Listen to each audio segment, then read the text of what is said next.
1,000 years ago, England was invaded by one of the boldest and most brutal forces in history, the Vikings.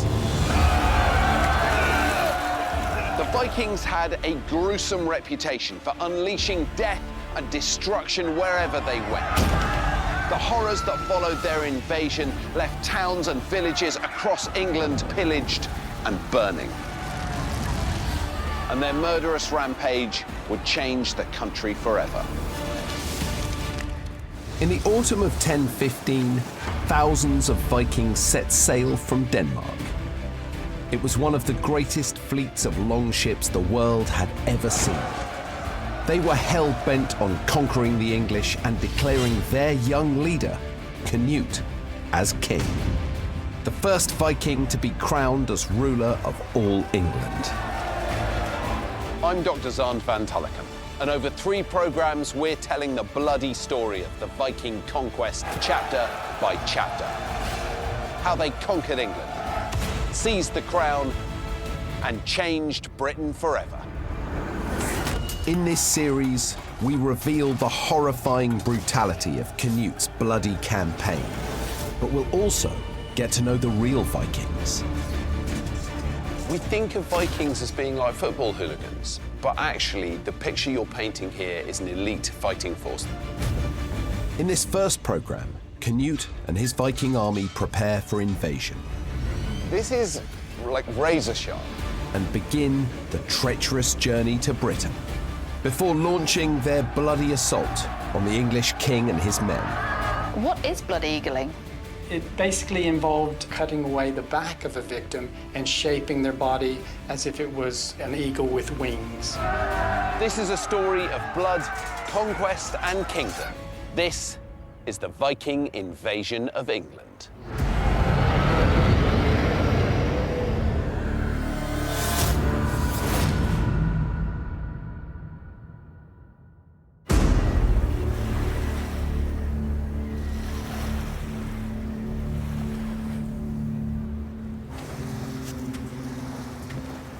Denmark, the winter of 1014, 1,000 years ago. On a windswept coast, a power-hungry young Viking prince was preparing for one of the most audacious and brutal invasions in history.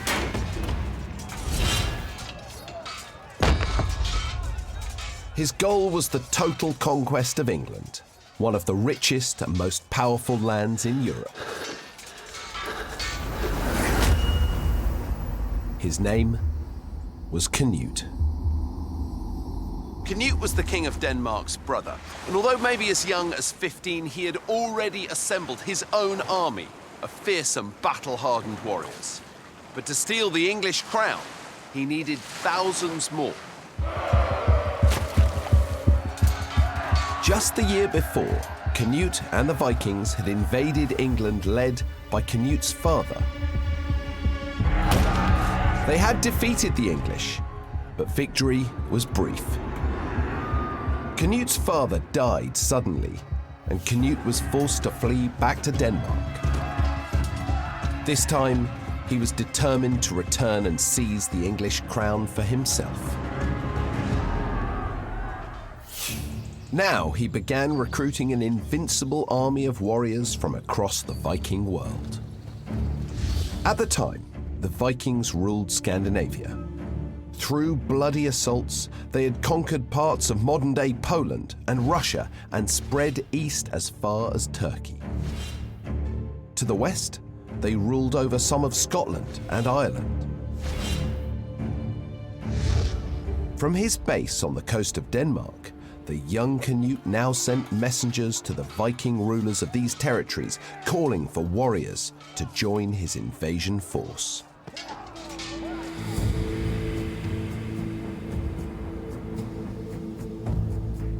Many were tempted by the prospect of glory and plunder.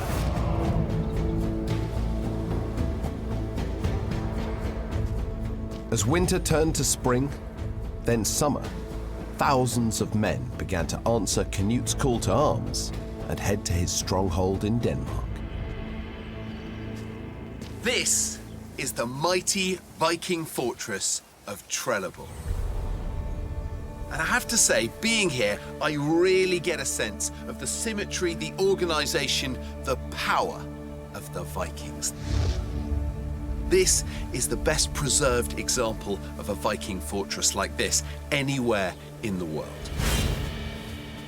Now, Trelleborg was built by Canute's grandfather, King Harald Bluetooth, but Canute's gathering army would have assembled itself very likely around and inside a fortress just like this one. Tents would have peppered the surrounding fields really as far as the eye could see. If you were a Viking, it would have been a very impressive sight to behold, but if the English had been able to see it, it would have struck terror into their hearts.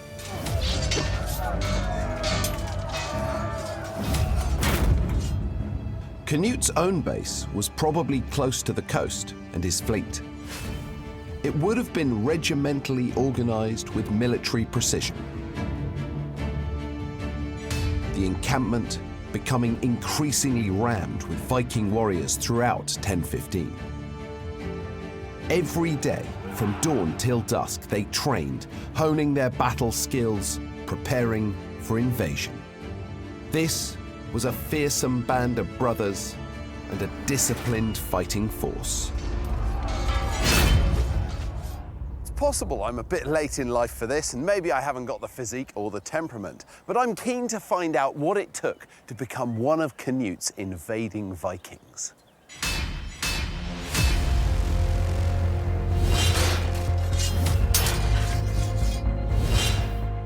Danish battle expert Dr. Rolf Warming has spent years training like a Viking to find out. Rolf, I really want to know what made the Viking warrior class this kind of elite fighting force. I want you to talk me through the equipment. You've got me wearing this garment, first of all. What's this? This is a lovely undergarment for male shirt. Okay. You need something underneath your mail. And this is some of the most high-tech stuff that you can have at the time. So this is a male shirt. It's quite heavy, but it will be quite nice to be put on. Whoa! There you go. That is heavy. That's So, what's that? That's 10 kilos? 9 kilograms. So if you first go down on your knees, Yeah. and then you put your arms up. Is this the actual Viking way of doing it? This is the proper way of doing it. We know of similar techniques from later manuscripts. Oh, quite scratchy. There we go. And now if you put your arms out to the sides, Here you go. and you're in. Okay. And just jump a bit, Ha! then it's on. I tell you what, I'm on my way. I'm becoming Viking. I feel protected. Now you feel quite mobile. What do you- Very, like, it's not, this is not constraining my movement at all. No. How safe am I wearing this? It's good against cuts. Okay, so if you're Yeah. slashing at me, Yeah. I'm well protected. Then you're well protected, but against stabs, maybe not so much, and definitely not against a spear. A spear would go through this. Okay. So you also need additional protection. Okay. And for that, we have a shield, and you'll see it has this central handle on the back. Yeah. Okay, so this would be in my non-dominant hand. Yeah, and then you would have your offensive weapon in your right hand. This is sharp, so Okay. be mindful. Okay, now I feel like the atmosphere has changed. Whoa. This is like razor sharp. Yeah. It's a strange feeling. This is a properly lethal weapon. Mm-hmm. This is based on original finds, and these are high-tech pieces of equipment. It's very difficult to make, and it takes a great deal of skill to use.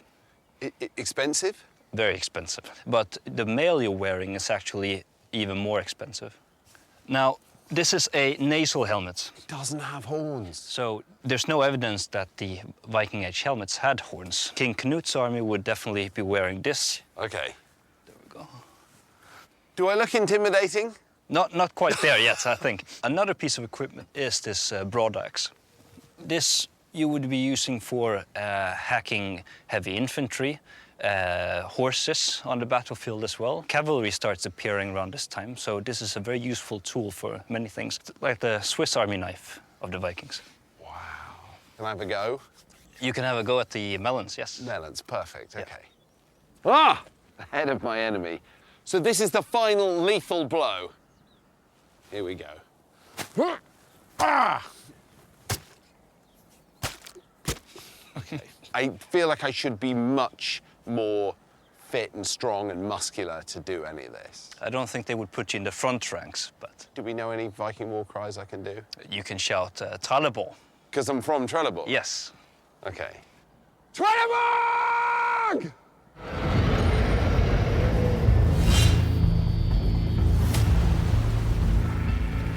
Across the North Sea, England was in turmoil. Its king, Ethelred, had been suffering brutal Viking raids for most of his 37-year reign. He'd failed miserably to defend his people, and it had earned him the nickname Ethelred the Unready. Now, he got the terrifying news of Canute's mounting army. The weak king must have shuddered at the prospect of another bloody Viking onslaught. He knew it would tear England apart, and it might end his reign. Ethelred had already lost the support of most of his nobles. Now, he put his trust in his close family, his eldest son Edmund, and his son-in-law Edric. His authority was increasingly fragile. He was still king over the 4 ancient kingdoms of Wessex, Mercia, East Anglia, and Northumbria, but each was governed by powerful warlords who could raise their own armies. He knew some of them were rebellious, and he couldn't guarantee their loyalty to him on the battlefield. That summer, as Canute gathered his forces, Ethelred and his family decided to summon all the great English noblemen to a crisis meeting. It took place here in Oxford.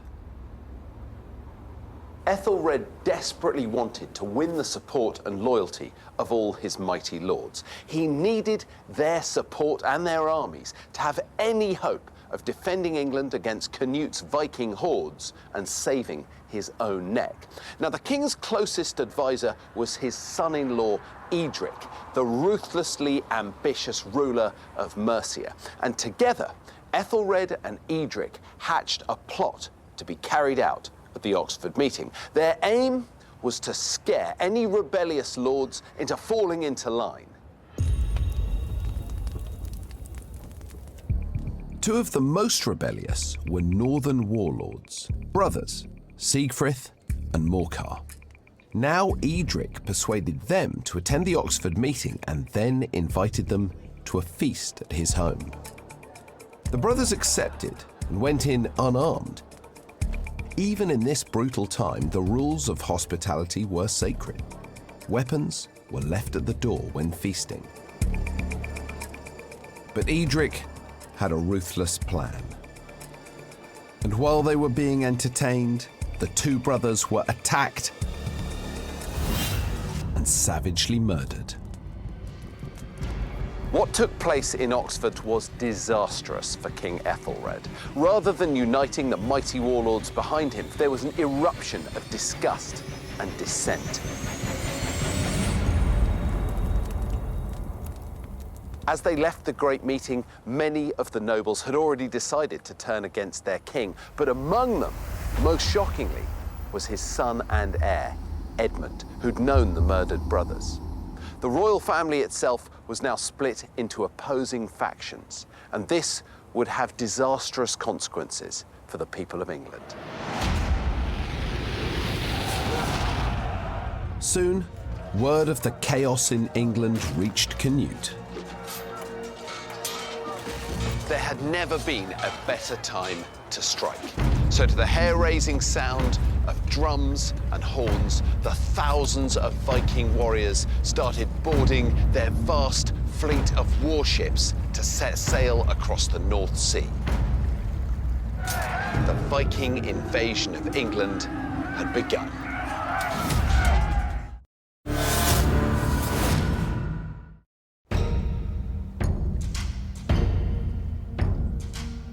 Autumn 1015.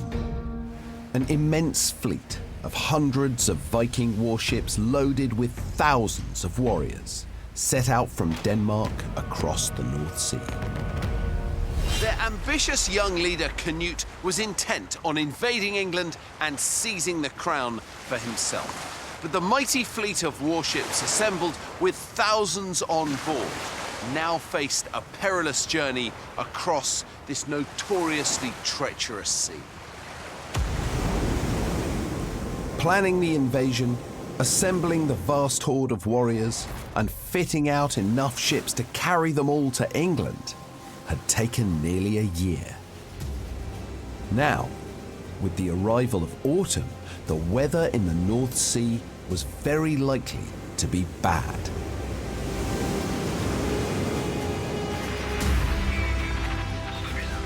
Storm warning. Gales 50 miles an hour, gusting to 70.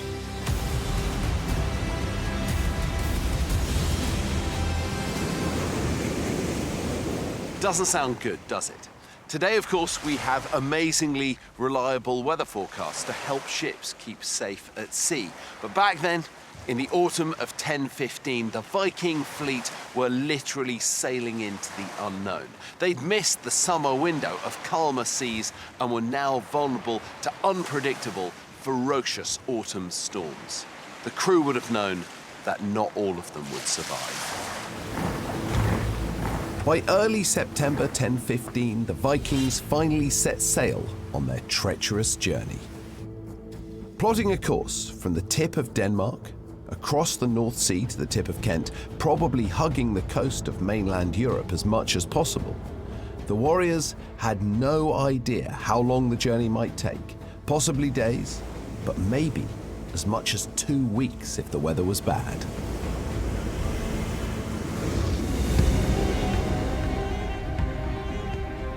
Across the water, England was in chaos. King Ethelred was still in the middle of a vicious power struggle. His son, Prince Edmund, had rebelled against his father, and for the past month, warlords in the north of England had been flocking to Edmund's side. Now it seemed certain they would march south. Edmund looked set to fight his own father for the crown of England, and there could only be one winner. King Ethelred needed to do something. He began traveling across southern England, desperately trying to gather support. But the strain seems to have been too much for him. He was only 50 years old, but he was seriously ill and getting weaker and weaker. He was brought here to Cosham on the south coast, just outside modern-day Portsmouth. As he took to his bed, the Viking hordes were continuing their punishing journey across the seas. So far, the weather was better than they'd expected. The winds were fair, but that could change at any moment. So what was life really like for these hardened warriors as they inched closer to England? So this is a real Viking warship. It's roughly 1,000 years old, and it is a completely genuine Viking warship. So is this the kind of boat that Canute would have used invading Britain? I asked one of our boat builders, and he said, yeah, there would be no problem in a ship like this getting to England. Looking along the side here, are those oar holes there? The bigger ones are, the smaller ones are for the rigging. On each bench, there would have been 2 guys rowing on 1 oar each in the different sides of the ships, right? Was there any cabin or anything? No, there wasn't. So there would have been no shelter to speak of. We have to imagine that if the theory that they worked in teams is correct, you would have someone working, someone resting. They would have lain across here, catching a few hours of sleep with a blanket or some sort of... Some furs, something like that, right? Yeah. What are they eating on the ship? So, salted fish. They could have eaten nuts, dried fruit, water or weak beer. You don't have that much cargo capacity on a ship like this.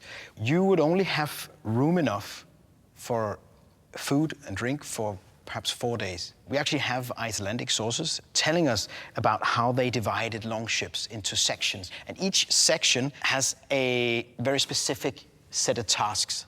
And imagine that, someone who is a professional warrior, professional sailor, and psychologically able to sail in these terrible conditions for extended periods of time. Imagine the discipline that it would have taken. We think of Vikings as being like football hooligans, but actually the picture you're painting here is an elite fighting force. They're like the Royal Marines. I think so. To be on a ship like this, you needed to be able to live under those very disciplined circumstances that is life on a Viking ship. It would have been rough. Days after they'd set sail from Denmark, the Viking fleet finally neared Sandwich on the coast of Kent. Crossing the unpredictable waters this late in the year had been a risky strategy, but they'd been lucky with the weather and the move paid off. As the Vikings appeared, they took the English completely by surprise.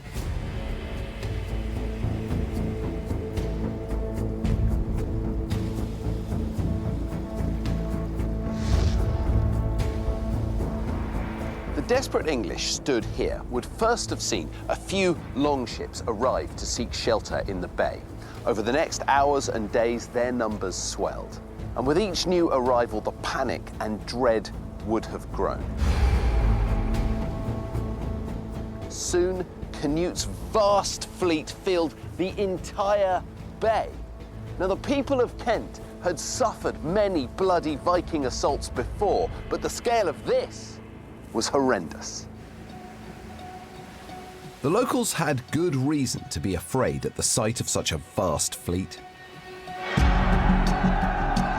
The Vikings had been raiding and robbing Britain for the last 200 years.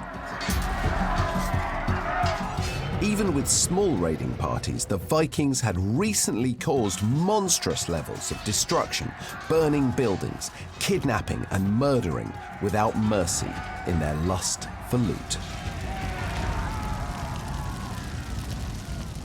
Now, the farmers and villagers knew what to expect. The Viking hordes would come ashore and begin ruthlessly ransacking churches, searching for gold. They would strip the land of cattle and sheep for slaughter and horses to steal, and they'd even kidnap the locals as slaves. So families would have fled in terror, grabbing whatever valuables they could carry. They'd have been desperately trying to get to the nearest fortified town to try and survive the onslaught.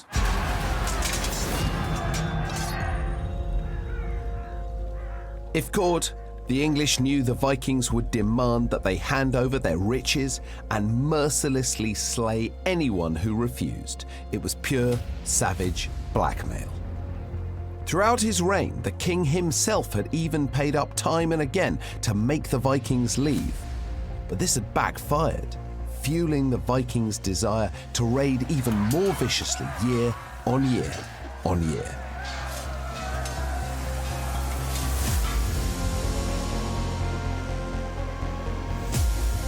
Raksha is visiting the Fitzwilliam Museum in Cambridge to find out just how much the Vikings managed to extort from the king and the country. These are silver pennies of Ethelred the Unready. This one has got Ethelred with a rather nice spiky haircut. It's inspired by Roman emperors. This is Ethelred trying to show that he is as good as Roman emperors had been. And why does this look different? Well, this one comes from a few years later. This is from a period when the Viking invasions are really starting to heat up and things are looking a bit more desperate for the English. So on these ones, Ethelred suddenly starts sporting a pointy Roman-style helmet. Again, trying to be like Roman emperors, but this time like Roman emperors who were on the warpath. So he's trying to look powerful and mighty, but does that actually have any effect in his administration? Not really. The invasions carry on, they get bigger, they get more effective, and it's quite likely that many of these coins would have been made to pay off the Vikings. But what would happen if the English didn't pay up? Well, potentially very bad things. In 1011, the Vikings came to Canterbury, they took the city, and the Archbishop of Canterbury, who was called Alfheir, was taken hostage. And the Vikings expected that the English would pay, and pay a lot for him. But the problem was the Archbishop didn't like that idea. He resisted. And so after they'd imprisoned him for a long time in Greenwich, they got drunk one night, and they pelt him to death with ox bones, and then whack him on the head with the butt of an axe. So how much were the Vikings being paid? 10,000 in 991. That would escalate to 12,000, 24,000 pounds in one go. Eventually, they were paid 72,000 pounds in 1 year. But hang on, isn't that essentially blackmail? It is indeed. Ethelred did a lot of this. Ethelred paid up to 250,000 pounds or so, which is hundreds of millions in modern terms. Hundreds of millions? That's bonkers. And if you're faced with a situation where it's either that or the Vikings kill everyone, take everything, possibly conquer the kingdom, you do what you have to do. And is that how Ethelred felt? I mean, there was no winning. England was essentially doomed. He's certainly the first king to make coins on this scale, and I think that reflects just how intense and desperate the situation was. As more and more boats flooded into the bay, the tension must have been unbearable for the locals.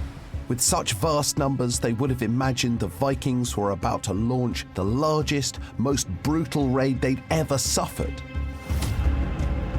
But then came a surprise. Locals brave enough to keep an eye on the vast fleet assembled here would have expected the Vikings to come ashore and set up a camp as a base for raiding. But this time, they would have watched in amazement and huge relief when a few days later, the whole armada pulled up anchor and set sail again. But ominously, for those further down the coast, they headed south towards the English Channel. The Kent locals had no idea of the Vikings' true terrifying intentions. These warriors weren't here to take away treasure. They were set on taking the whole country. Now the giant fleet swept past the white cliffs of Dover and headed along the south coast of England.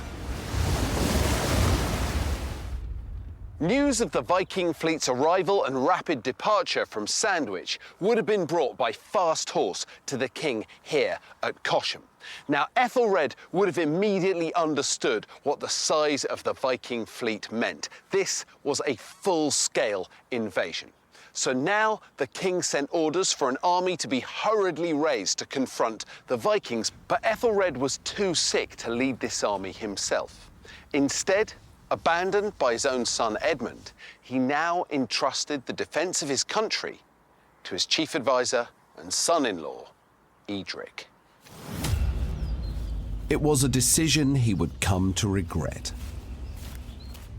Now the Viking fleet powered its way along the south coast of England. Unknown to Canute, his army sailed right past the farmhouse where the English king lay seriously ill. Now, Canute probably could have captured the English king if he decided to land here at Portsmouth, but he had no idea that Ethelred was right here. So instead, the fleet continued sailing west around the coast. But within days, Canute would make landfall, and then one of history's most bloody and violent struggles for the English crown would begin. And no one knew how or when it would end.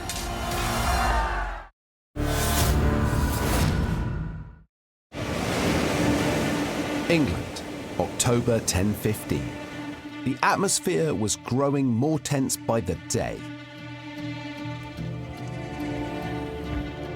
King Ethelred was gravely ill, his condition made worse by a bitter power struggle with his son and heir, Prince Edmund.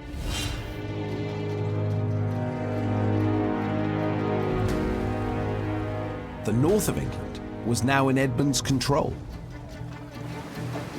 And a mighty fleet of Viking warships was creeping its way along the south coast. The sight of them must have caused terror among the English watching them from the cliff tops. Unusually, there had been no raids so far, and the Vikings' intentions were unclear. But that was about to change.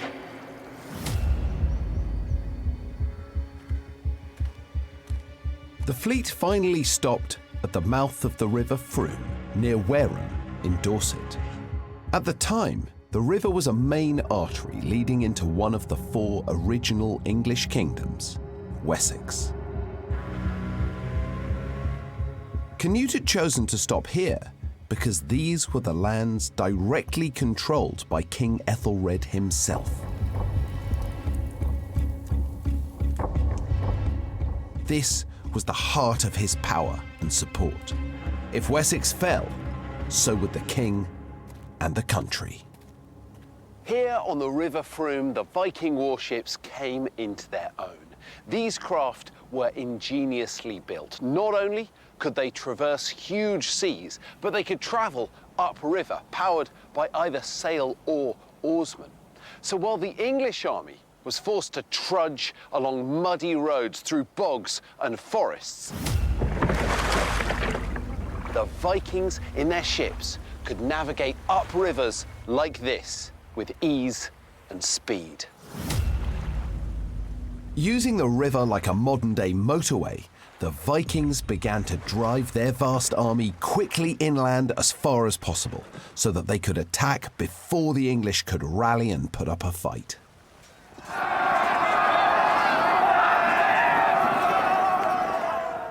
The Viking longships sailing up here would have been an awesome, overwhelming sight.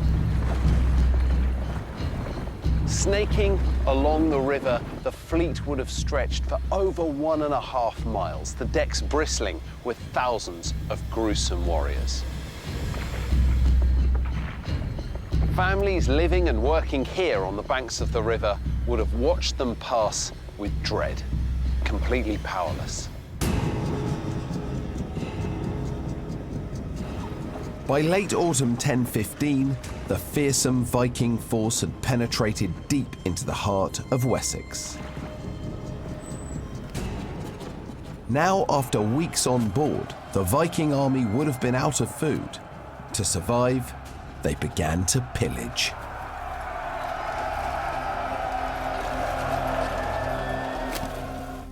News of the Vikings' arrival would have quickly spread and panic taken hold. It would have been a terrifying sight. Black smoke rising from the farms and villages, its overpowering smell filling the air as the Vikings torched homes and buildings. Chaos as terrified citizens tried to escape, dead bodies lying in ditches along the roads. Most villagers would have been desperately attempting to make it here to the nearby fortified town of Wareham, close to the mouth of the River Frome. Now, I'm standing on the western wall, and like a swarm of locusts, the Viking army would have stripped the surrounding countryside bare, leaving nothing for the locals but blood and fear. It was carnage.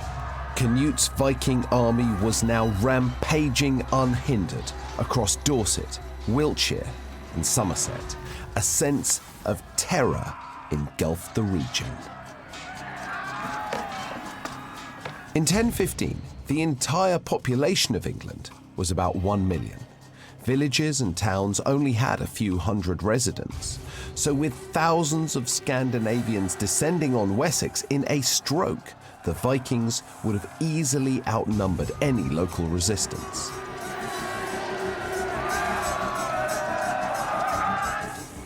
Wessex was the foundation of Ethelred's power in England.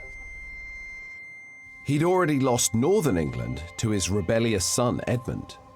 If Wessex fell, so would he. Canute's tactic was to terrorize Wessex into submission. He gave local nobles and townsfolk a stark choice.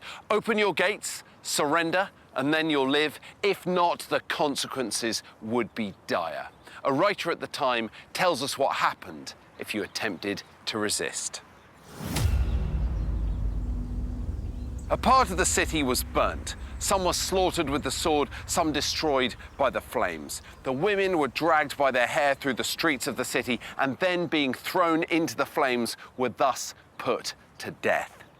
You would have seen a terrible sight. The whole of the ancient and beautiful city reduced to ashes, corpses of the citizens lying together in the streets, the ground and the river blackened with their blood.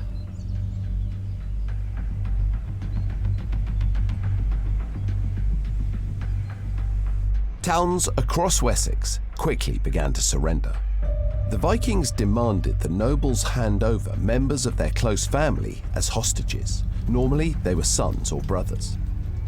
If they offered resistance now or even questioned their loyalty later down the line, the penalties would be merciless. Canute had a monstrous reputation for exacting brutal and bloody punishment and retribution. He'd execute and mutilate without mercy, cutting the hands and noses off hostages. One Viking act of torture was so sickening that many have dismissed it as myth. The Blood Eagle. Raksha has come to Kiel University to investigate if the Vikings really could have, and whether they did, perform this act of extreme barbarism on their enemies. Medical scientists Heidi Fuller and Monty Gates are using state-of-the-art 3D modeling to try and get some answers.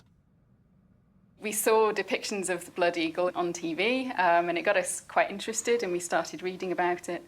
What is blood eagling?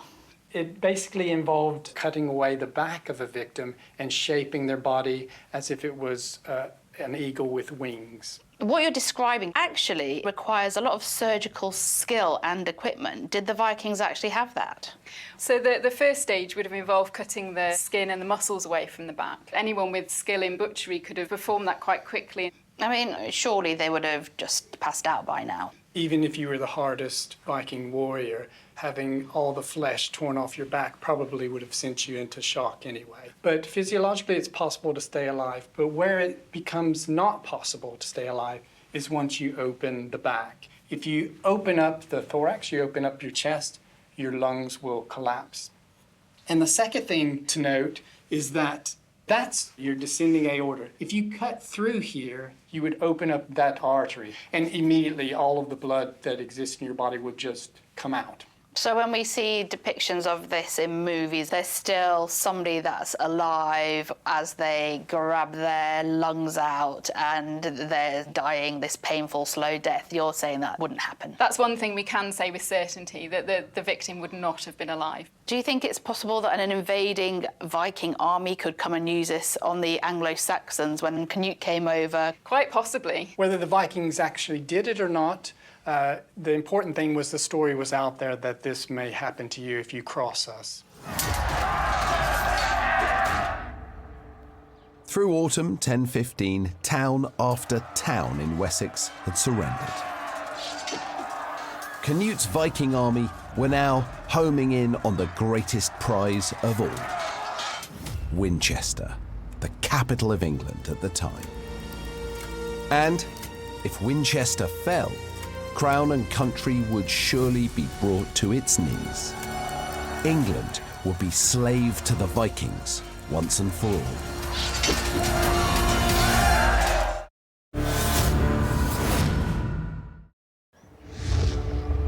Winter 1015.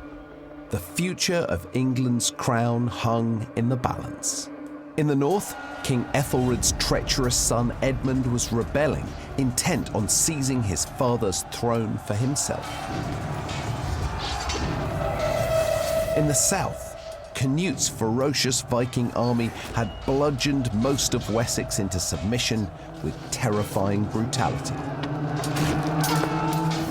Now, his forces arrived at Winchester. This was the capital of the region and the centre of King Ethelred's power. And Winchester, not London, was the capital of England. When Canute's army arrived at the city's gates, terrified officials opened them without a fight. England's capital was now in the hands of the Vikings. To complete their mission, they just had to capture the king. But Ethelred wasn't in Winchester. He was still 20 miles away in the farmhouse in Cosham near Portsmouth, and he was still seriously unwell. Somehow, the ailing Ethelred had to escape the unstoppable Viking forces advancing through the Wessex countryside. The weak, sickly king somehow managed to drag himself from his bed and began to flee to London. Although London may not have been the capital, it was the most strongly fortified city in England. It was Ethelred's best hope of escaping the advancing Vikings. Wessex had fallen to the Vikings, and the king was on the run. Canute now readied his army for the march north, poised to conquer the rest of the country, and it looked like no one could stop him from seizing the crown of England. In London, King Ethelred was still gravely sick and hiding himself behind the city's mighty stone walls. While he cowered in here, the battle for his crown grew ever more bloody. After 3 months of brutal foreign invasion and homegrown infighting, the entire country now lived in fear for their lives. By winter 1015, Ethelred had just one hope left to save his reign and restore the status quo. He turned back to his most trusted advisor, his son-in-law, Edric. Edric had become known as Edric the Grasper, a nickname he'd earned through his infamously ruthless ambition. Through self-serving cunning, he'd risen from relatively humble beginnings, and King Ethelred had made him one of his most powerful lords. On the king's orders, Edric raised an army in the Midlands, and he now marched south to confront Canute's Viking army.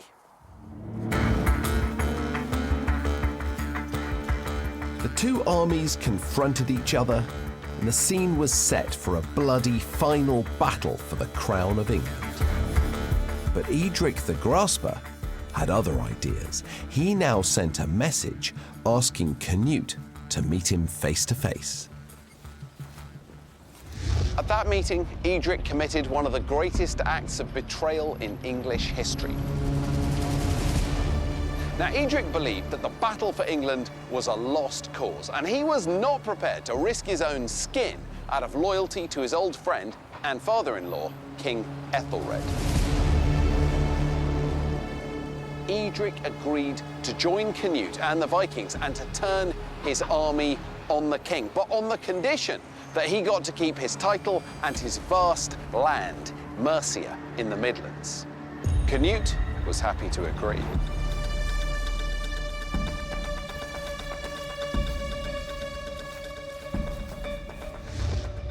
By the end of 1015, Canute had devastated Wessex. Now, with Edric as his ally, he doubled his territories. Only the north and London were still beyond his control. King Ethelred was perilously close to losing his grip on the crown. His future and the fate of England lay in the hands of two young princes, Canute and his ruthless Viking army, and his own rebellious son, Edmund, who'd rallied a loyal army to stand against his father. A titanic struggle was about to erupt for the throne of England, and with it, a horrific year of violence and destruction for the English people. The fate of the nation hung in the balance.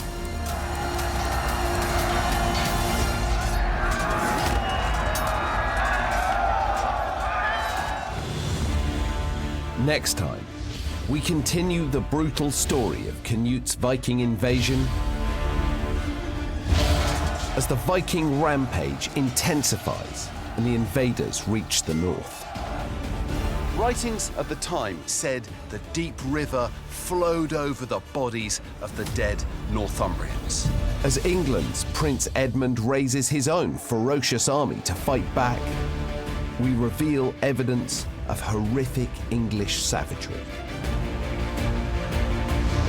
Do you think that is almost like somebody was holding the back of their head and going... Now the fight for the English crown is about to get even more brutal and bloody.